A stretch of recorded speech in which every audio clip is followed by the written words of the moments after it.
Okay, Ken, if you want to kick it off.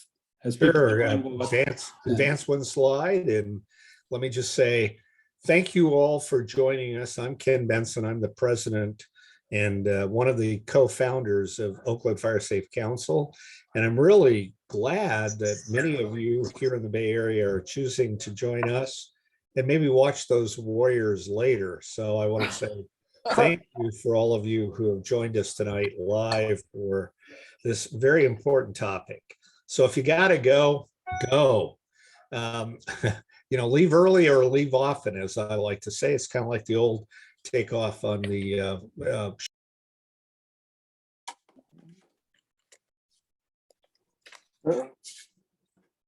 Nope, we lost you, Ken. There you go. With the old Chicago voting strategy, leave early or leave often. Take off on vote early, vote often. So if you have a chance, in a high fire danger or in some pending disaster situation, and you can leave, please do leave. Make sure you're ready, be prepared, look at some of our material on how to do that. But I'm sure you're going to enjoy tonight's session. And if you will, save your questions, put them in chat. And with that, I'll turn it back. I want to thank the participants and our presenters tonight for joining us. And thank you again for taking time to join us on this important topic. Thank you very much. Thanks very much. We're going to start with Jessica Feil. Jessica is manager of the Emergency Management Services Division of Oakland Fire Department. And then followed by Daniel Findley, a city planner who's going to talk about our general plan and that update. So Jessica, if you want to take it away with your presentation. Thank you so much, Doug. And I would like to thank you all for inviting me to participate this evening. My name is Jessica Feil. I'm the Emergency Services Manager for the City of Oakland.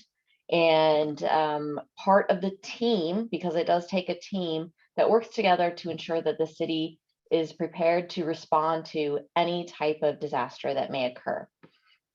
So I'm going to talk to you a little bit about emergency notifications and evacuations. This evening, we'll talk about the Zonehaven implementation. I'll save the technical side for later this evening during the presentation. We'll talk about evacuation planning within the city, emergency notification, and actions you can take. So on June 15th, the City of Oakland, in conjunction with Alameda County, launched Zonehaven, which is our new emergency evacuation and warning platform. It helps emergency responders quickly identify and communicate areas impacted by disasters and warn the community whether they need to evacuate, shelter in place, or if it's safe to return home. While we were developing and working with the team at Zonehaven to develop Oakland zones, we took very careful consideration into the structure of the city and how the area was outlined. The zones in the area with narrow, winding infrastructure were developed to have few hundred or fewer structures in them. So looking at housing, facilities, buildings, businesses. And this was done so that we could allow for phased evacuations, targeting the highest threat areas first. In areas with wider infrastructure and multiple ways of egress, larger zones were developed because the infrastructure allowed for it. But we also took into account specific hazards. So a good example of that would be in the tsunami inundation area. We made sure to align the tsunami inundation area with the zones in that location so we could quickly and effectively evacuate the entire coastal region that could be impacted by a tsunami should we need to. Finally, all the facilities within the zone that may have special evacuation considerations, such as schools and daycare centers with more than 12 students, were identified, and that information was put into our evacuation details. On the screen right here, you can see a view of what the operators see. So this is not the public view of Zonehaven, but this is what the operators see when we are to click on a zone. So we've got a lot of information in there, such as the estimated population, estimated number of vehicles, the area, and the structures in that zone. We also have the ability to download a booklet that has all of this information to distribute to our emergency responders to help them be able to quickly and effectively evacuate the area. One of the other things we took a look at are the sirens that are triangulated around each of these zones so that we could effectively notify members of the public utilizing our siren system. The city of Oakland is actively working on our evacuation planning procedures. Some of the things that are happening right now is that we're discussing the priority routes. Last year, in coordination with MTC, the whole Bay Area region identified priority routes, and I'll talk about that a little bit more in the next slide. But these are the areas that we're going to make sure are clear first to help with things such as evacuation and relocation of individuals. We're also identifying the temporary evacuation points by area. So not necessarily down to the individual zone level, but a region of the city. Where would we evacuate the people to initially? So having those temporary evacuation points already on the map and ready to activate based off of the type of disaster. And that brings into shelters by disaster, because some of our shelters are going to be better suited for the event of a wildfire, where some others might be better suited for the event of an earthquake. So we really want to look at the infrastructure of those shelter facilities and how they can best be utilized. So we've got our evacuation shelters all laid out on a map as well.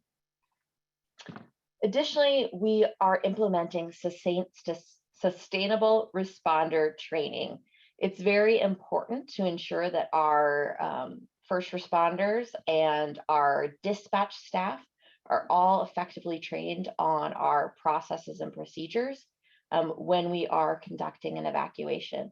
So having that developed as something that can be repeatable is incredibly important and sustainable. And then developing an exercise series. Last week on May 19th, we hosted a regional transportation exercise called the Bay Area Golden Eagle exercise. One of the things we did test during that was a tsunami evacuation. And so we were able to identify locations that could potentially be in an advisory and look at where we were to evacuate individuals from, and go through the flow of identifying the hazard, notifying the first responders, ensuring that we're pushing out the emergency alert messages, and following the entire procedure. So we will continue to conduct these exercises to ensure that we have the muscle memory. Oh, I did want to go over some evacuation terminology for you, but that evacuation terminology is also outlined in your OCP&R Guide 6. I'll just really quickly, our terminology was adopted by Cal OES in May 2020. We have that evacuation order, which is an immediate threat to life. This is a lawful order to leave now, and the area is close to the public. And we have our evacuation warning. That's when there is a potential threat to life and or property, and those who require additional time to evacuate and those with pets and livestock should leave now. And when we're looking at shelter in place, that's where we want individuals to go indoors, shut and lock their doors and windows, and prepare to self-sustain until further notice. Okay. So that is our evacuation common terminology throughout the state. We discussed a little bit priority routes. This is a draft. This is not the final draft of the priority routes in the region. And again, as I said earlier, these are the locations that we're going to ensure are clear in the event of a major disaster first, so that we can safely and quickly evacuate people, as well as get resources back into the region in a major disaster. So we're continuing to work on this process and working with our partners around the region, because As you can see, many roads lead through Oakland, so we are going to be part of that center of evacuation. Next, we need to know that you know when something happens. So emergency notifications are critical. Our Zonehaven tool works in conjunction with other means of emergency notification system. We have, the city of Oakland does have the authority to send out wireless emergency alerts. So that's something that we have that ability to send things directly to your cell phones when something happens. We have AC Alert, which has other means of notification. We can do text, we can do email, when it's something less than a critical emergency. Zonehaven, again, is another tool for us to use to be able to provide information on all types of disasters. We will use traditional and social media to get the information out. Another thing that can happen is neighbor to neighbor communication. So if you know something has happened and you know your neighbors, it's always a good thing to make sure your neighbors know what's going on. And then we have our emergency sirens. Again, we've got those tests the first Wednesday of every month at noon. If you're hearing it outside of the testing timeframe, that's time to take action and tune into the radio and the local news to know what's going on.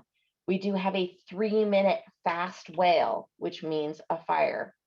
3-minute steady tone is shelter in place, and a 3-minute slow wail is a tsunami. And if in doubt, evacuate. Okay. So what should you do? What actions can you take right now? Oh, evacuation routes. We want you to know your neighborhood and know 2 or more ways out.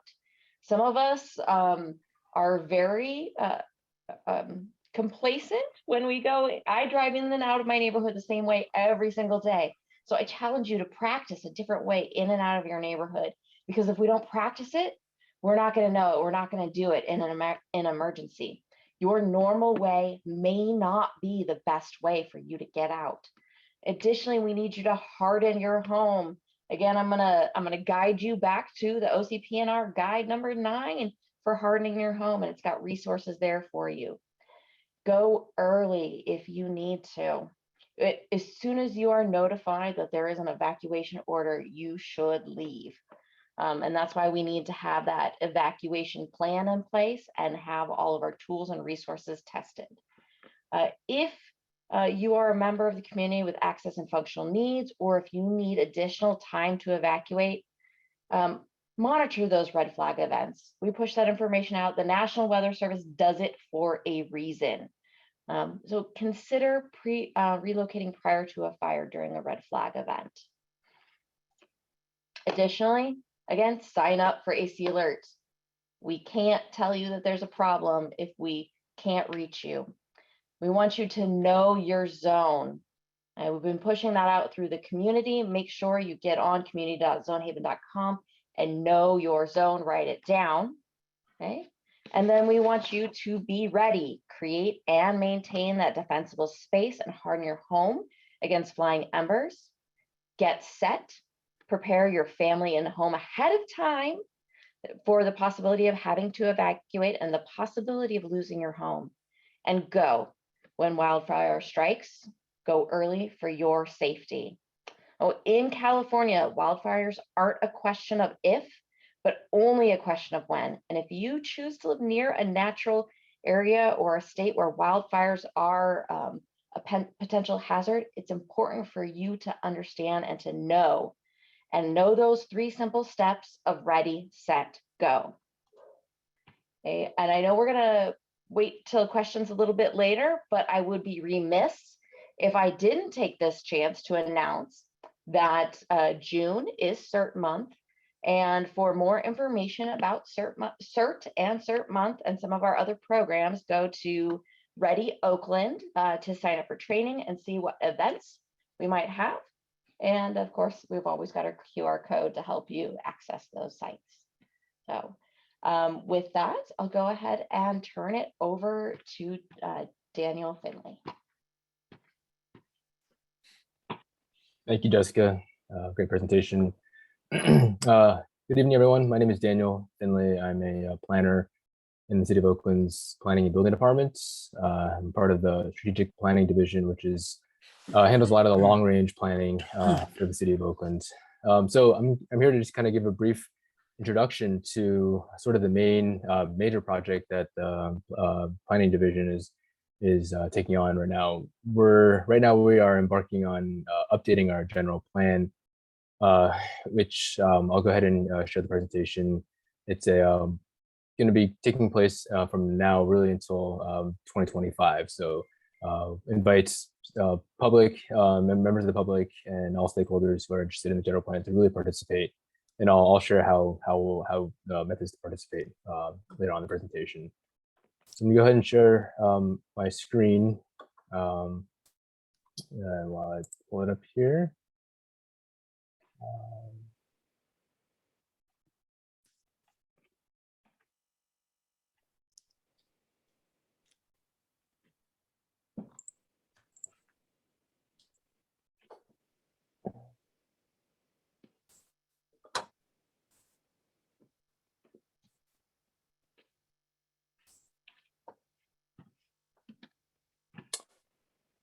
So just real briefly, I'll go over the general plan and I'll talk about what it is, kind of what the purpose it serves, some of the community engagement that we've done so far, and what we'll be doing moving forward. I'll touch on the safety element updates, and I'll share a bit some upcoming opportunities to get involved. So what is the general plan? Essentially, it's a policy document that serves as a sort of a constitution for the development and conservation of land within the City of Oakland. Really, it's a visionary document. It establishes a set of visions for how the city grows, how it maintains neighborhoods, how it protects certain places, whether open spaces, where jobs might go, how people get around. And with that, there are supporting policies, goals, and implementation measures to achieve that vision. There are a series of required topics or chapters, we call them elements, in the general plan. They relate to land use, circulation, which is transportation, how people get around, housing, conservation of natural areas, open space. This includes like parks, public spaces, noise and safety. And there are also some optional elements that's for another time. A new law has now required that when cities update certain elements, namely the housing and the safety elements, now an environmental justice element is required. As I mentioned before, this is a multi-year effort. We're just now in phase one. We started back in November, and we're going through phase one really through 2023, and then phase two will start very soon after. Phase one really kind of covers the main the elements right now. Housing is kind of the compelling element that needs to be updated, and state law requires now that when the housing element is updated, so does the safety element needs to be updated at the same time. And now also the environmental justice element is also being created. So those three elements we'll cover in phase one. Phase two covers the remainder of the elements. We'll also have an industrial lands policy, not so much an element, but a policy around industrial lands and how the City of Oakland kind of sees how we want to treat industrial land, retain jobs, but also allow for industrial lands to move forward in the next 20 years. I should mention that the general plan update is a 20-year horizon. That's why it's called Oakland 2045. So we can kind of have an idea of what the next 20 years will look like. So like I mentioned, it really kind of sets the vision for how properties, how development takes place, kind of where housing goes, where jobs go related to housing, how people can get around, whether it's bikes, pedestrians, wheelchairs, public transits, number of quality of parks, talking about where the current parks and open spaces are located, how we maintain those parks, and maybe where new parks should be identified to be built or space set aside for. Risks from hazards, this includes natural hazards and maybe human caused hazards, and how we also go about kind of maintaining cultural and natural resources. Everyone kind of can point to Lake Merritt as kind of the crown jewel for Oakland.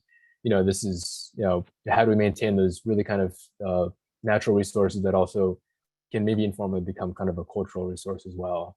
But that also includes, museums, performing arts, theaters, places of culture that we kind of think of traditionally. Community engagement, we've done a fair amount so far. We started back, kind of really kicked off the process in November 2021.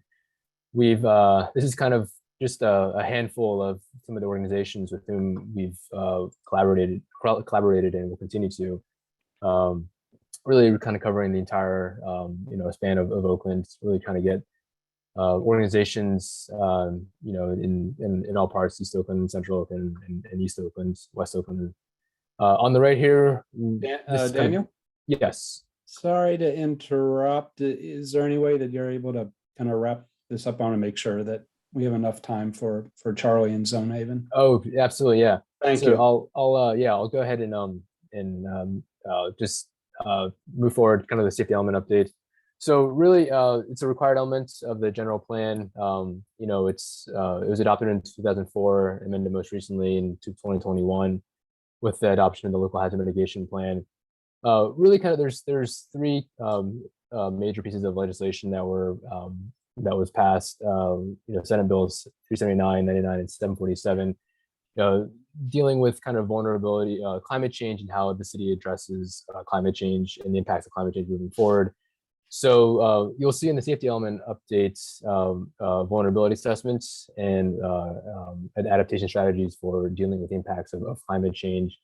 And then SBs 99 through 747 really talk about evacuation routes in identifying those residential areas that are in very high fire severity zones that have two or that don't have two or more points in and out of those neighborhoods. So the safety element will identify those areas, but then also seek to look for ways to address those gaps. And so the city of Oakland is coming to you, the general public, to help kind of help identify solutions. We're really kind of at the point now here where we have an opportunity to really kind of set the policies and set the table for the city of Oakland over the next 20 years to make sure that we don't put at risk more people, property, in those areas that are susceptible to all sorts of hazards, geological hazards, wildfire, sea level rise as well. Real quickly, kind of a map I'm going to show you. I'm sure you all have seen this before. Shows kind of where the liquefaction areas are, the high risk areas for wildfire. This is the Hayward Fault. Kind of give you guys a sense of sort of the natural hazards that can afflict Oakland. How to get involved? Yeah, so we're coming out to you. We're really kind of introducing the general plan update, what it is. We will be, staff and our many partners will be going out to several community events. We'll have tables there, and staff, you can answer questions. You can share, they'll be able to answer questions. You can share what's your priority, what kind of are the major issues in your neighborhood. And we will be hosting some focus groups. Please let me know whether if you have any interest in joining those focus groups. And I do encourage you all to visit the website here. It's a great website, lots of resources. It's updated very often, and you can sign up for regular updates. Again, the email address is here. If you have any feedback you want to share after this presentation or any questions, do please send us an email. We'll be at the next major kind of community events coming up on June 4th and June 9th.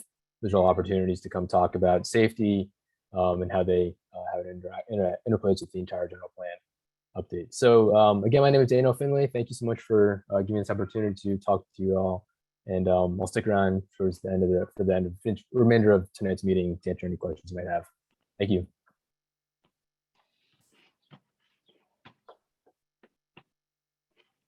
Thank you, Daniel. Appreciate that. Next, we're going to have Charlie Crocker talk about Zonehaven. And apparently I made a little bit of a mistake here, co-founder and CEO of Zonehaven. But Charlie, I'll let you correct me and then please take it away. Thank you.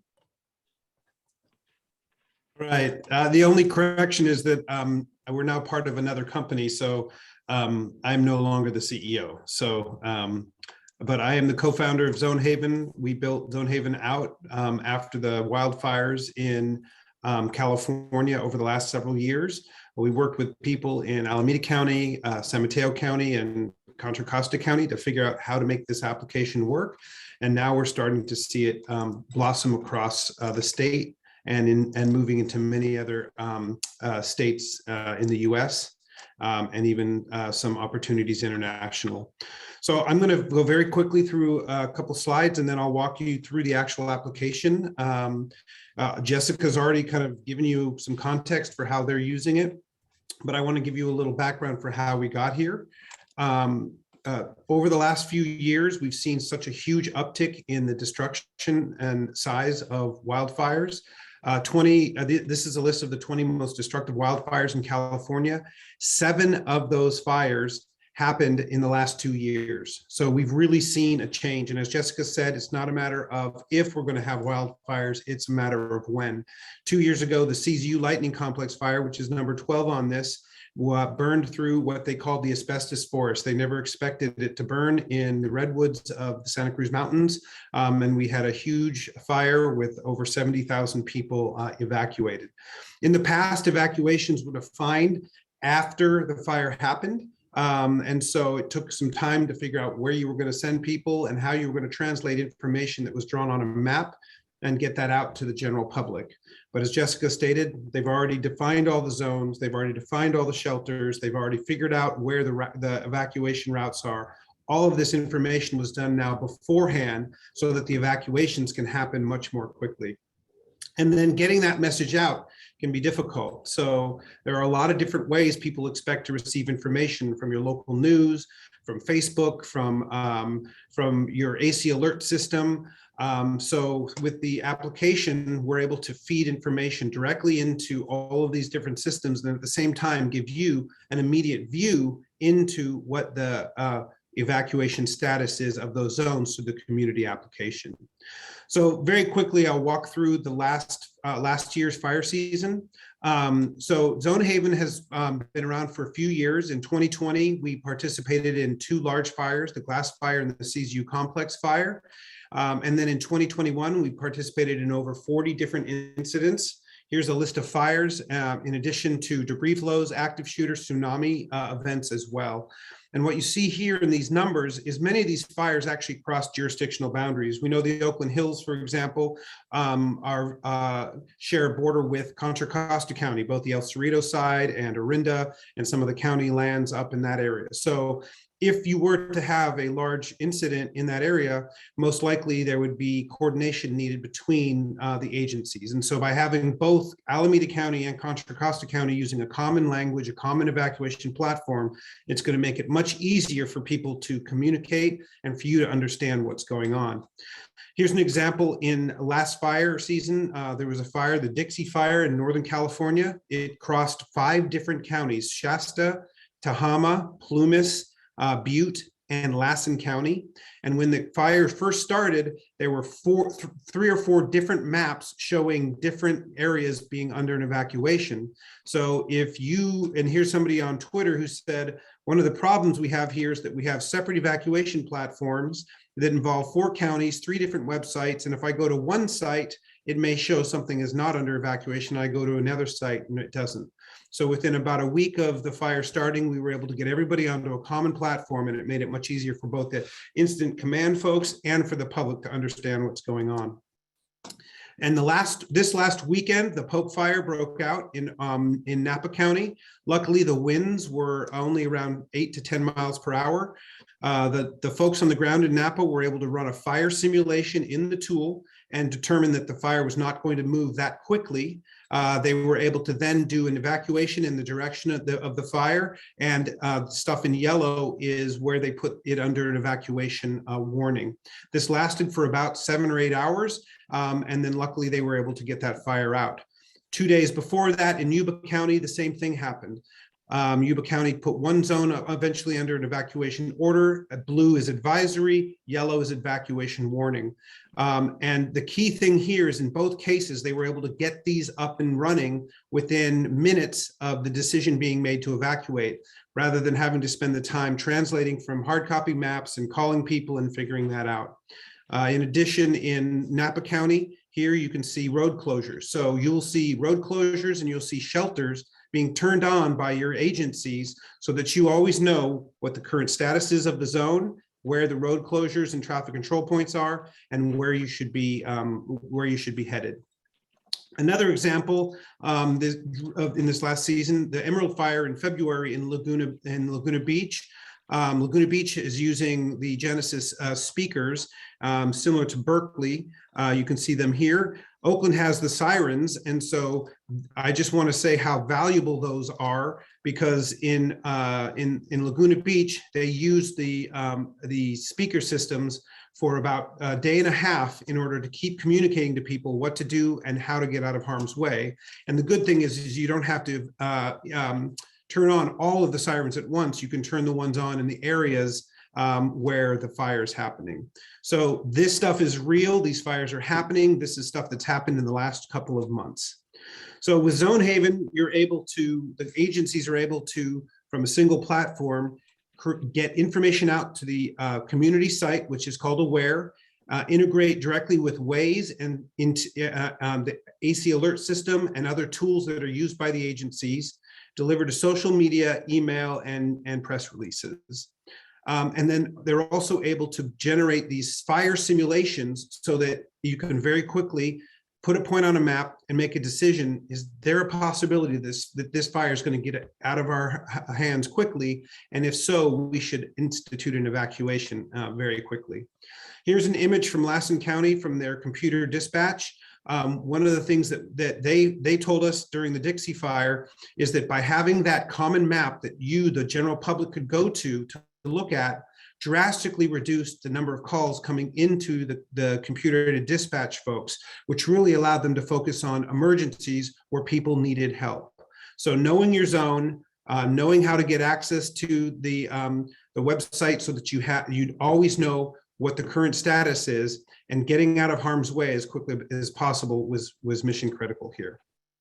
So the good news is that we're starting to see regions come on board to the application. So in the Bay Area, 9 of the Bay Area counties are all using this common platform. So this means that if you work in another county other than Alameda County, but you live in Alameda County, you'll understand what to do and how to think about an evacuation, regardless of where you are. Or if you have family members or friends that are in other areas in the region, you'll be able to help them understand also the value of knowing your zone. So I'm going to skip now to a live demonstration. I've got a couple things we can do here. First, I'm going to go to the Aware application. Anybody here can go to this. This is live and available to you. I'm highlighting it here, community.zonehaven.com. I noticed that Aaron also put that into the chat, and you can always reach out to the Office of Emergency Services and find this also on their website. So I've just picked a random address. I don't know if I picked one of your homes, but I'm going to, if you come to this site and you enter an address, I'm going to put in 5668 Amy, it automatically finds it. And then what it'll do is it'll center on that zone. And now you know your zone. You are in Oakland E045. So this is something that you can now write down. And then if this zone was under an evacuation order, the zone would be red, this would be red, and it would tell you why this zone is under an order. And then there may be road closures and shelters that are turned on as well. From here, you can see the subscribe to alert function. If you click on this, it's a good way to get to the AC alert system so that you can sign up for AC alerts. So if you go to the community website and you select any zone, that image will pop up and you will have a direct link to the AC alert website. We highly recommend that you sign up for that so that you get your information directly from the agency. And make sure that your neighbors and family in the area also do that as well. So the way that the agencies think about this is they have access to this information, and she showed you how that information is available. So what I'm going to show you real quick here, I'm just going to turn this. Oh, that's okay. I'm going to refresh then. So this is a section of Oakland. If they were thinking of planning an evacuation or want to understand, they can come in here and very quickly click on a zone and get the information about that zone. Think of each zone as almost like a filing cabinet of very specific and special information. So there's a population during the day of around 600 and about 1,000 people at night. Number of vehicles, acres. Now, if we were to evacuate this zone and this zone and this zone, we now see the population adding up and the cars adding up. This may seem like a very simple function, but it's difficult in the heat of the moment to understand the effects an evacuation might have in your region. So, for example, if you had a map, a paper map, and you draw a polygon with a Sharpie on this, you're not going to know how many people you could be potentially putting on the road network.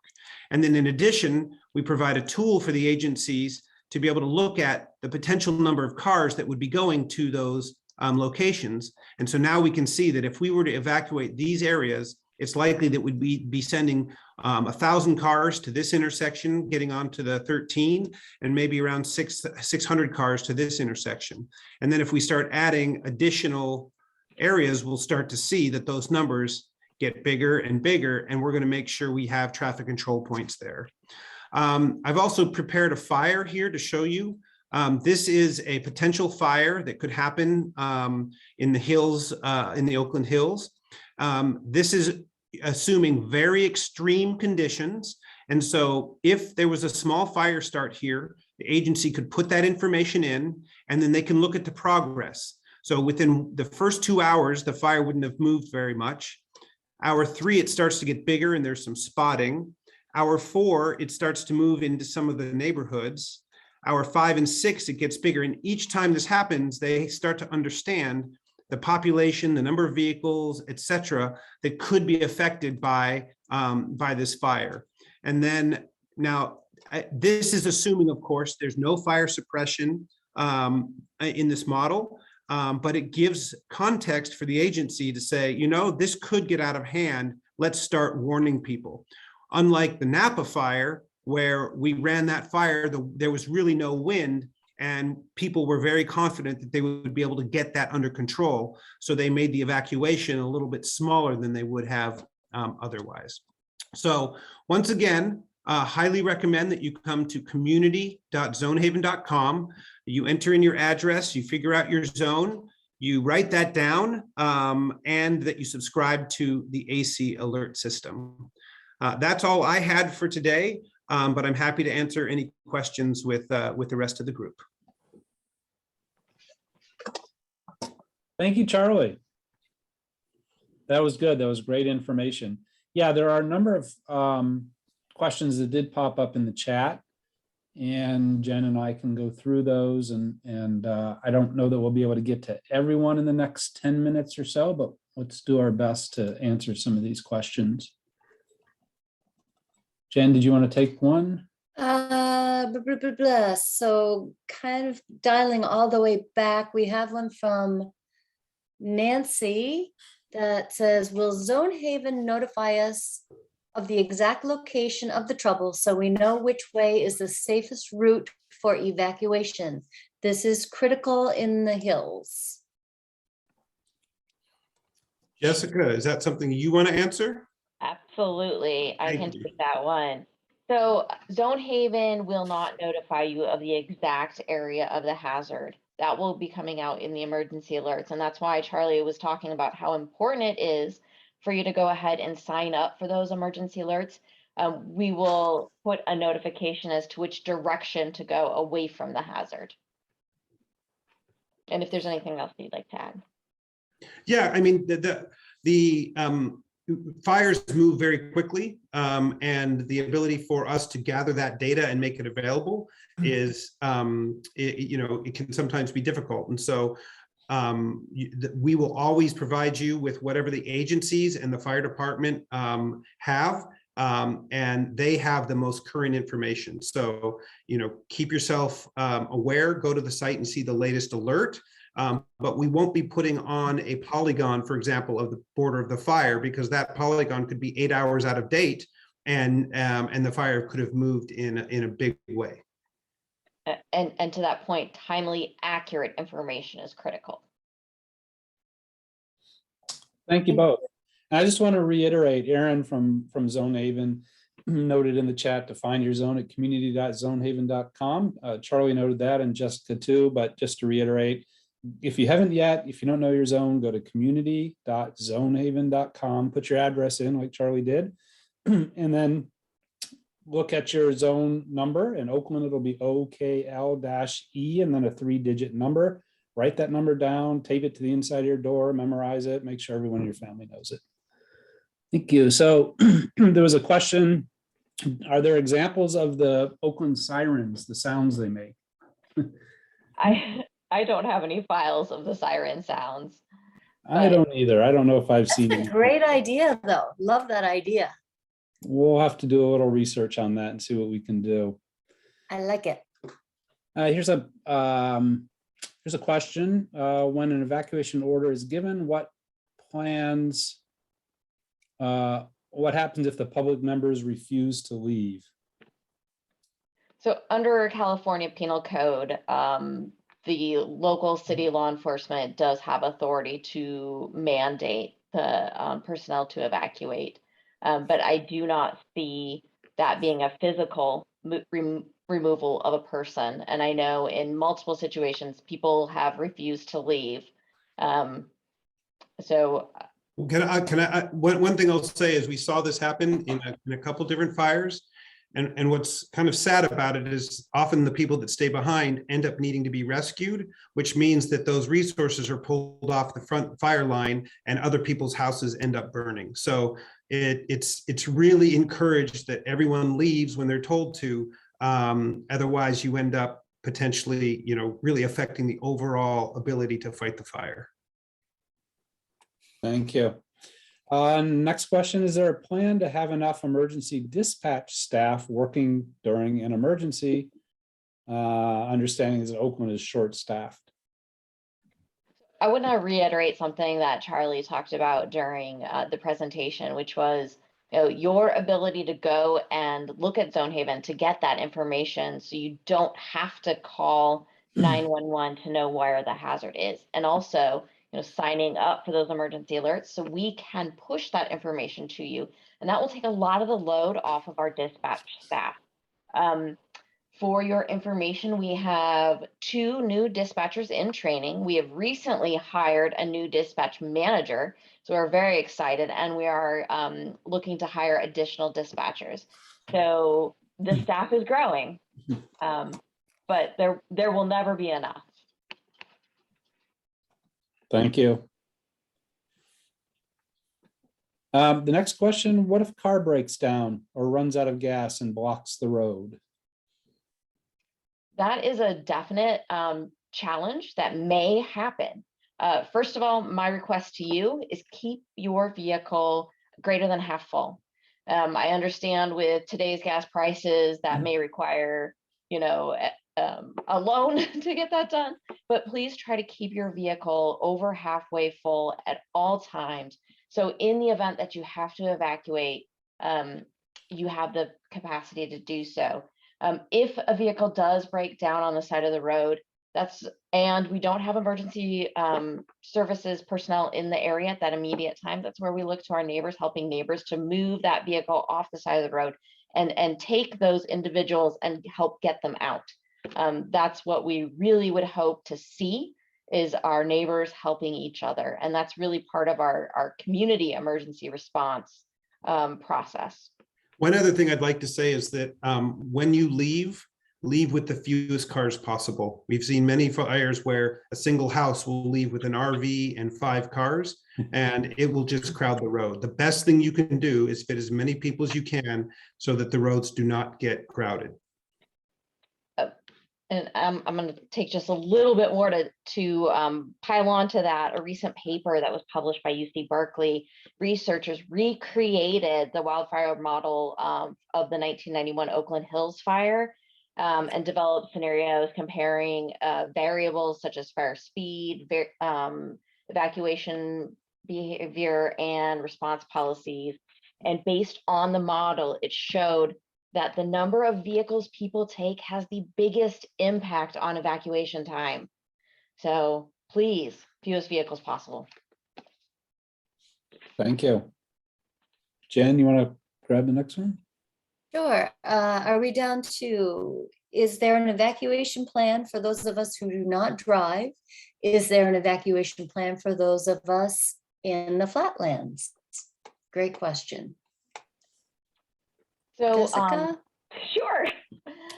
For those that don't drive, we do have some resources to be able to coordinate with AC Transit, and we have that in our emergency operations plan, where we will coordinate folks being able to be picked up through other transit authorities, like using our paratransit, East Bay Paratransit, AC Transit.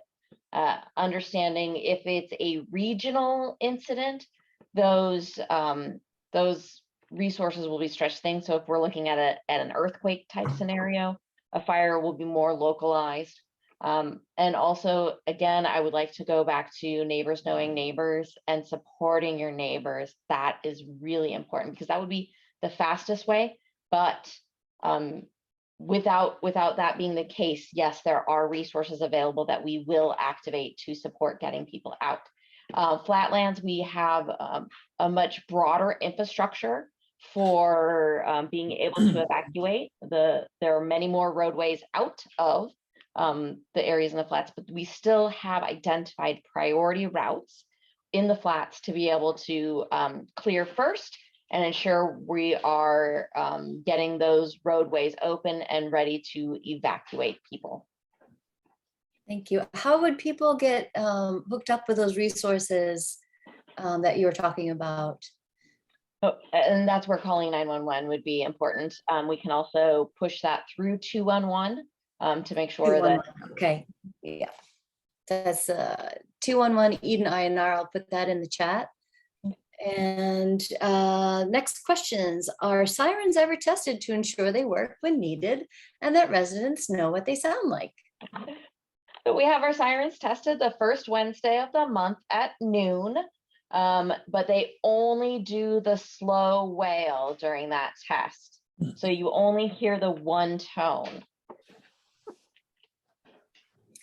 And Sorry, just interject. If you're in Go ahead. Oakland, put it in your calendar, first Wednesday of the month, you should hear a siren. There are 27 of them around the city. But the sound doesn't always carry to all parts of Oakland. If you're in a little bit of a canyon or other things that are blocking the noise, you may not hear it, but at least check out the first Wednesday of the month, see if you hear it. If you don't, then you may need to be in another place. Sign up for AC Alert. speaking of AC Alert, someone asked, won't faulty Wi-Fi mitigate usefulness, reliability of AC Alert? So it depends on what you're utilizing. If we're talking about Wi-Fi, potentially. I know there are folks in the hills that don't have cell signals and have cell boosters instead to help support. So AC alert is going off your cellular system. Texts can get through a lot easier, and we will send a text when that comes. And that's also why we're using multiple modes of communication. So do you have an AM/FM radio? Do you have a NOAA weather radio? That would be really important. So if you can get a NOAA weather radio to be able to also have alerts come through in that manner, it would be critical. Great, I think that answers the, other than the outdoor sirens, can the city activate something like Amber Alert to our mobile device so that you can hear the sirens? I would like to actually tag onto that one a little bit more. So an Amber Alert is a wireless emergency alert, and the city does have the authority to push out wireless emergency alerts to cellular devices.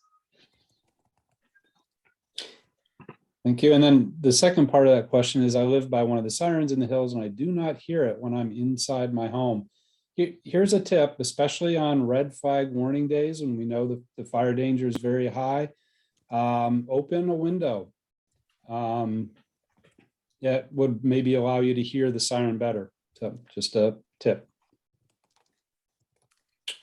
Let's see, Zonehaven does not seem to be working. So Elizabeth, were you trying to get onto the website to find the zone? Maybe that was the question.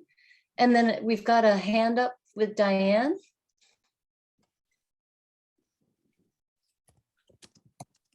Hi, Diane, go ahead. Oh, you're on mute. Hold on. Hi, guys. Sorry. I was interested to learn. I was asking these technical questions in another community or event I attended, and they couldn't give me this level of information. I'm interested in learning if those that are disabled, like deaf and blind, have a registry where those folks could be prioritized in the event that there is really some problem. And I also want to know that Zonehaven is awesome. It seems like it could also be used in the event of an earthquake or even an active shooter. So Charlie, good for you. Yeah, those well, are my questions. Yeah, we've been used, unfortunately, on an active shooter. Alameda County ended up using it also during the recent tsunami from the explosion in Tonga. Santa Cruz County and San Mateo County used it for the debris flows. Debris flows are often common during rain after a fire when the vegetation is gone. So, you know, the goal is that it's the place you go anytime you're being asked to potentially evacuate or shelter in place. Oh, and real quick, before we get, there's so many people in the community. I work in East and West Oakland on projects with community-based organizations. I'm always the one to make them aware of all this really good, juicy technical things that they could also share with whoever. How do we reach you guys to really get this in the hands of those folks who may not be on a call when the Warriors are playing? Okay. Jessica and her team have been doing an amazing job getting the word out using variety of different. When you guys are talking the hills, I'm really talking to those people who are low technical, low access. They're not trying to. It's a different conversation, and I can break the ice on that. And I'm excited to learn all of this. Thank you. Diane, do you belong to a certain neighborhood council? No, I'm on the. I'm a. What did he call it? A United Senior of Oakland and Alameda County, and Nate Miley. I'm working on a project with Supervisor. I have my own outreach thing, but this is what I do as community educate, working in clinical and social research, collecting data and sharing it. But I'm always the one who just finished on the grand jury, serving there and being a former commissioner. But I went to Oakland High, and I am so committed to making sure people get the information. Thank you, Diane. We would love to connect with you and help facilitate some dissemination of information. Very good. This is my open. questions. I'm really concerned. Yeah. My son took ASL, and this is a huge community that, you know, even a big pride event, or how is that person going to get the help as a priority? Exactly. If you wouldn't mind sharing your email in a direct message, we can start the conversation and see what we can do. Very good. Thanks, Guy. Thank you. There was one other question. What is a NOAA station? It's a weather radio, National Oceanic and Atmospheric Administration. There are NOAA, there are radios that you can buy, usually a little AM, FM radio that also, some of them have the ability to tune in to NOAA channels, frequencies, and you'll get updated weather information and other pertinent information if something's going on. Final question, can we get a recording for our neighborhood group? Yes, we are recording this. We will post it up on the Oakland Firesafe Council website in a couple days, and we'll send that out to everybody who signed up. So I think that's all the questions. I just wanted to know if, Elizabeth, did you have a better luck with the link that I put in the chat with trying to get into Zonehaven? Cross fingers.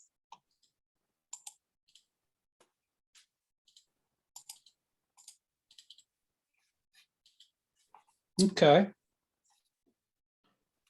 Maybe you can chat on that. We're just going to wrap this up. We just have a couple minutes left.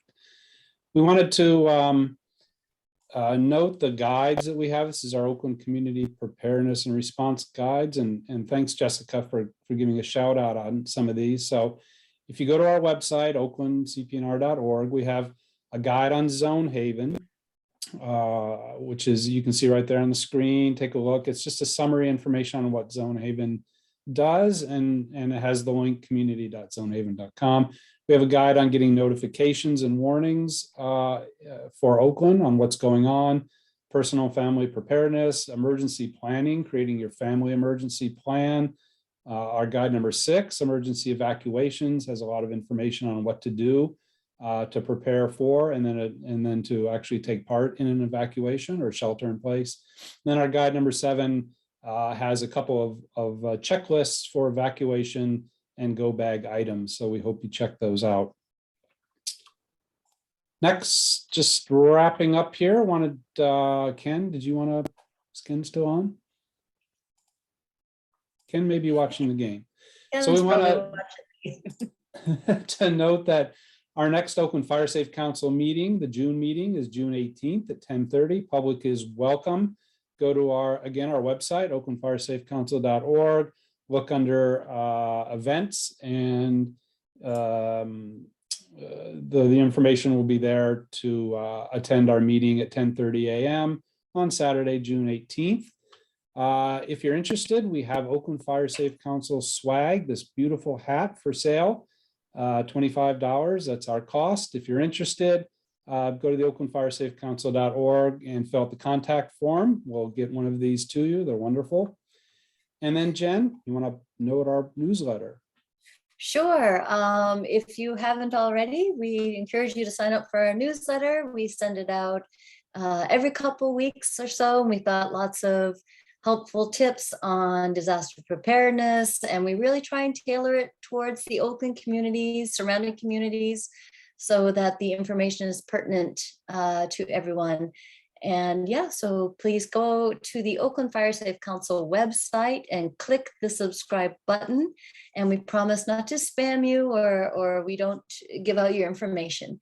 And Doug, before we sign off, if you could just explain the NOAA radio one more time. I think we might have a little confusion. Somebody was asking for a station, but it's not really a station, or is there a station you'd recommend?